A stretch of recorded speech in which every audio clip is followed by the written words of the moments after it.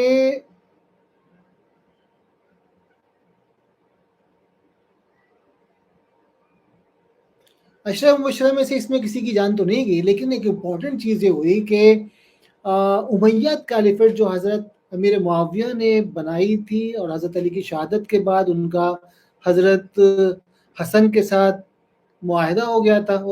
حضرت حسن کے ساتھ معاہدہ ہو گیا. حضرت Hasan actually gave up all his claims on the caliphate, اور انہوں نے ان کو جو ہے ایک باعزت، ان کو ایک مطلب آپ کہیں کہ ریٹائرمنٹ کی لائف ان کو مل گئی، باعزت ریٹائرمنٹ کی لائف. تو ہم جو بات کر رہے تھے تو اس جنگ میں ہم حجاج بن یوسف کے بارے میں بتانے کی کوشش کر رہا ہوں کہ وہ کیا تھا. تو حجاج بن یوسف جو تھا، اس نے جو سیکنڈ فتنہ تھا جس میں حضرت امیر معاویہ کے انتقال کے بعد حضرت زبیر بن العوام کے بیٹے حضرت عبداللہ بن زبیر نے وہ جو ہے ان کے خلاف بغاوت کی تھی. اور اس بغاوت میں اتنا ایک ایسا ٹائم آ گیا تھا کہ تقریباً لگ رہا تھا کہ پوری جو امپائر تھی، مسلم امپائر، وہ ان کے کنٹرول میں چلی جائے گی. بلکہ تقریباً صرف جو دمسکس یا کا جو ایریا تھا سیریا میں، وہ صرف ان کے انڈر میں رہ گیا تھا. تو میں جو کہنا چاہ رہا تھا اس میں بہت لمبی، کیونکہ یہ it's going to be a detail session and I'm free wheeling chat, I don't have any limitation on this. اور آپ کو اگر مجھے لگتا ہے کہ آپ کو یہ اچھا لگے گا کہ if you are actually really interested in Islamic history، تو سیکنڈ فتنہ کے سپریشن میں سیکنڈ فتنہ تھا بیسیکلی حضرت زبیر بن العوام کی بغاوت تھی امیاد کیلیفیٹ میں، and he became so powerful that for close to 9 years، اور part of those 9 years he ruled not just over Hijaz. انہوں نے صرف حجاز کے اوپر حکومت نہیں کی، بلکہ he was able to rule almost the entire caliphate, Umayyad caliphate, for close to several years. اور جب حجاج بن یوسف نے ان کے خلاف جب ایکشن لینا شروع کیا تو اس کے بعد جا کر وہ ان کو he was able to control ہے. امپورٹنٹ چیز یہ ہے کہ ہم لوگ نہ حضرت زبیر بن العوام کے حضرت عبداللہ بن زبیر کے بارے میں بھی نہیں جانتے. حضرت عبداللہ بن زبیر کی جو کیلیفٹ تھی, جب ہم اس کے بارے میں بات کرتے تو آپ سمجھتے ہیں کہ ان کا صرف مکہ کے اوپر قبضہ تھا. مکہ کے اوپر قبضہ نہیں تھا. He was a full fledged caliph for close to 800 years, وہ 8 اور 9 ایئرس. اور ان کے بھائی جو تھے مصعب بن زبیر رضی اللہ تعالیٰ عنہ, جو خود بھی ایک صحابی تھے یا صحابی تھے, وہ جو ہے ان کو انہوں نے گورنر بنایا تھا عراق کا. And for some time he was governor and he actually manage things very efficiently. اور کہا جاتا تھا کہ عراق جیسے قبضے میں وہی اسی کے قبضے میں تقریباً اسلامی خلافت رہے گی. تو بہت زبردست چیز تھی یہ خلافت, اور حجاج بن یوسف نے اس بغاوت کو ختم کیا.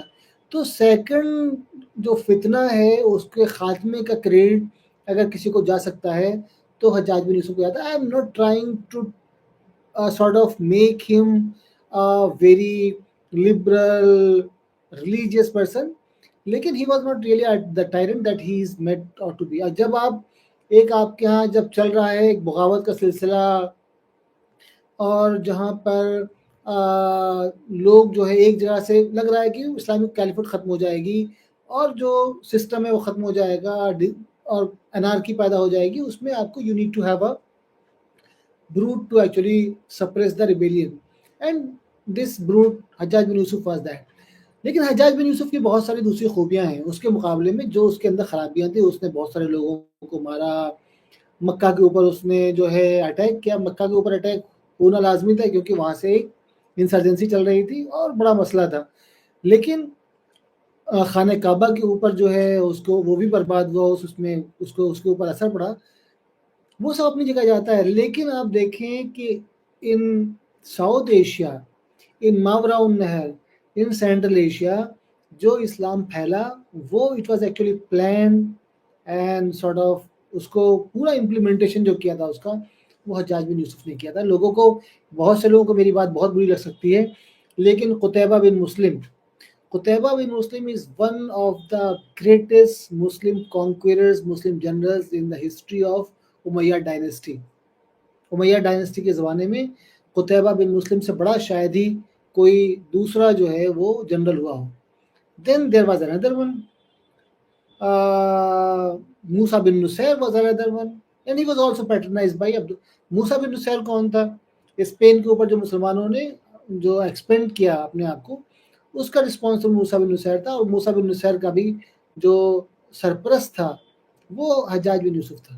And then we get to our hero محمد بن قاسم. محمد بن قاسم کا جو کس کی پیٹرن حاصل تھی, کس نے بنایا محمد بن قاسم کو؟ حجاج بن یوسف نے بنایا. تو ہم بات کر رہے تھے سندھ میں اسلام کی آمد کی. تو سندھ میں اسلام جو ہے وہ حجاج بن یوسف نے محمد بن قاسم کو ایک اپنا جنرل بنا کے بھیجا مسلم آرمیز کا. That is the first thing. Then he micro planned almost everything. اس نے ہر چیز مینیج کی. فوج کہاں سے جائے گی, کتنی فوج جائے گی, کون فوج جائے گی. اور اس نے جو ہے 6000 سلیکٹ سیرین کیولری جو تھی وہ محمد بن قاسم کے ساتھ بھیجی.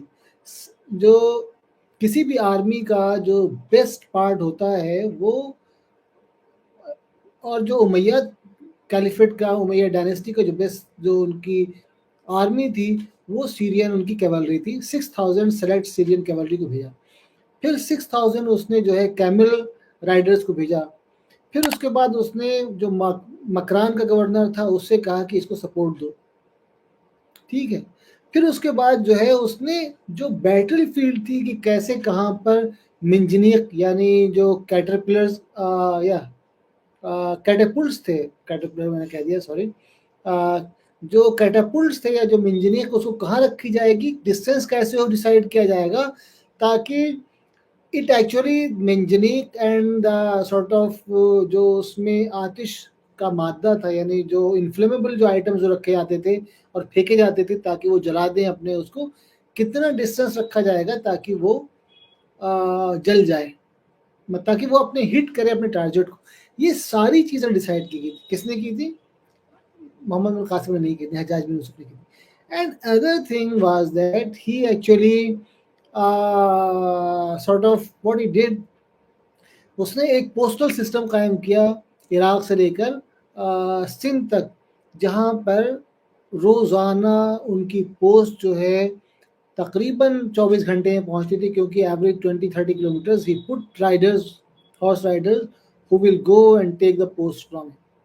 تو امپورٹنٹ چیز تھی یہ تھی کہ محمد بن قاسم کی جو انویژن تھا, it was actually planned and persecuted by حجاج بن یوسف. کیوں ہوا؟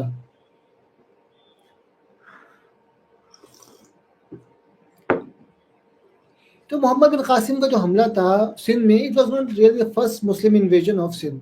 Muslims tried initially during the time of حضرت عمر رضی اللہ تعالیٰ عنہ کی خلافت میں مسلمانوں نے 2 حملے بعض لوکل گورنرز نے, ایجپٹ کے گورنر نے یا یمن کے گورنر نے کیے یہاں پر, اور but they were not really successful.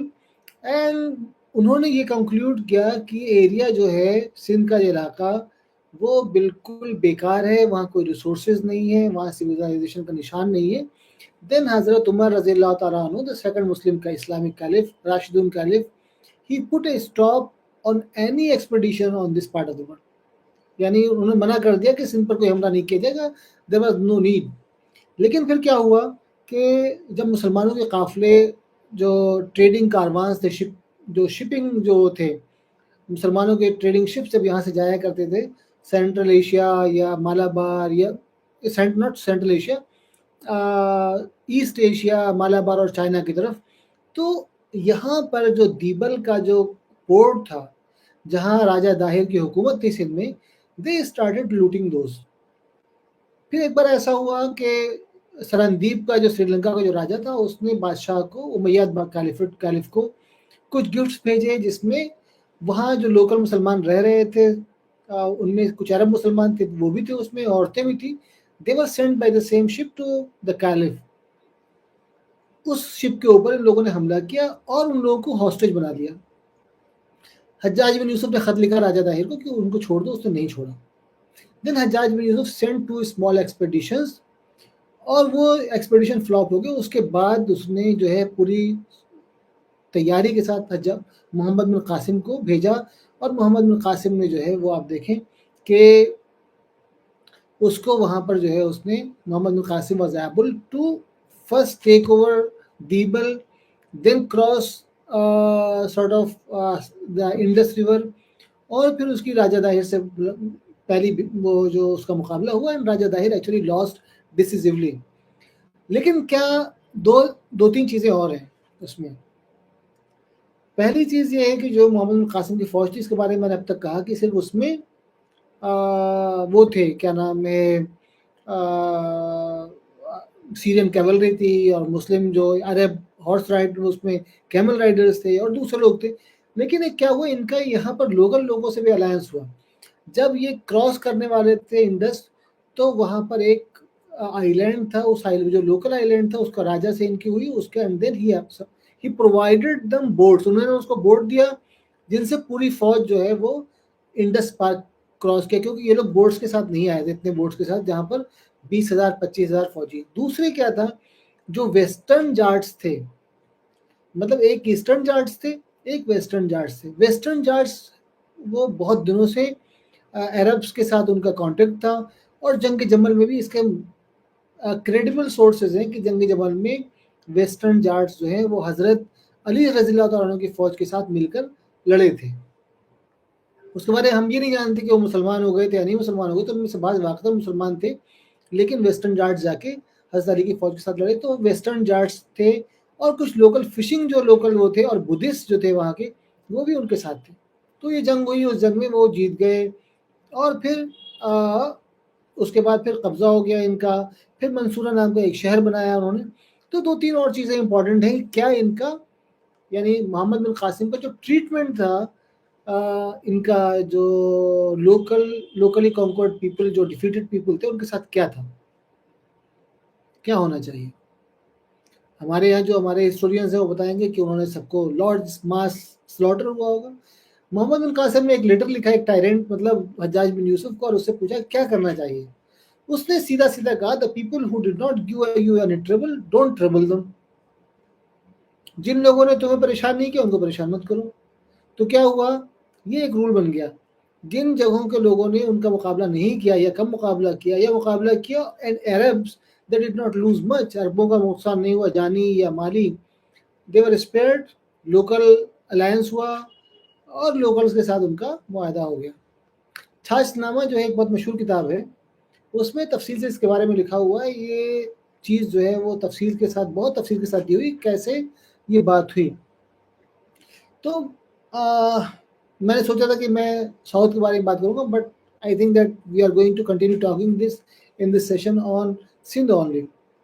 تو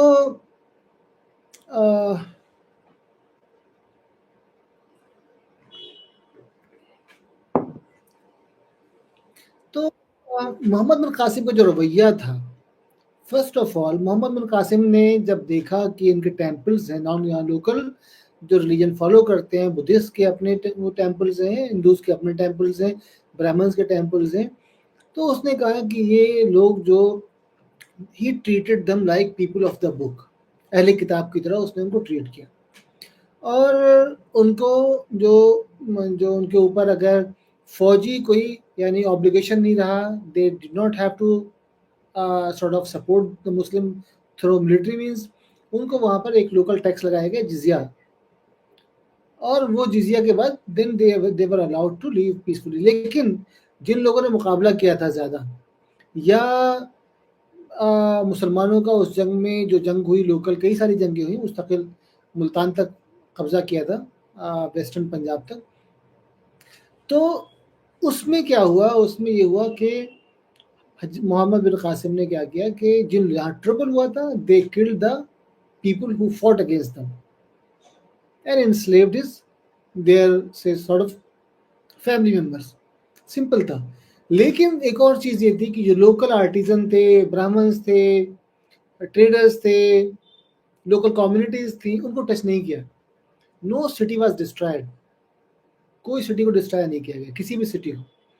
برہمنز کے لیے تقریباً 4% جو لوکل ریونیو تھا وہ اٹ واز کیپٹ اسائڈ.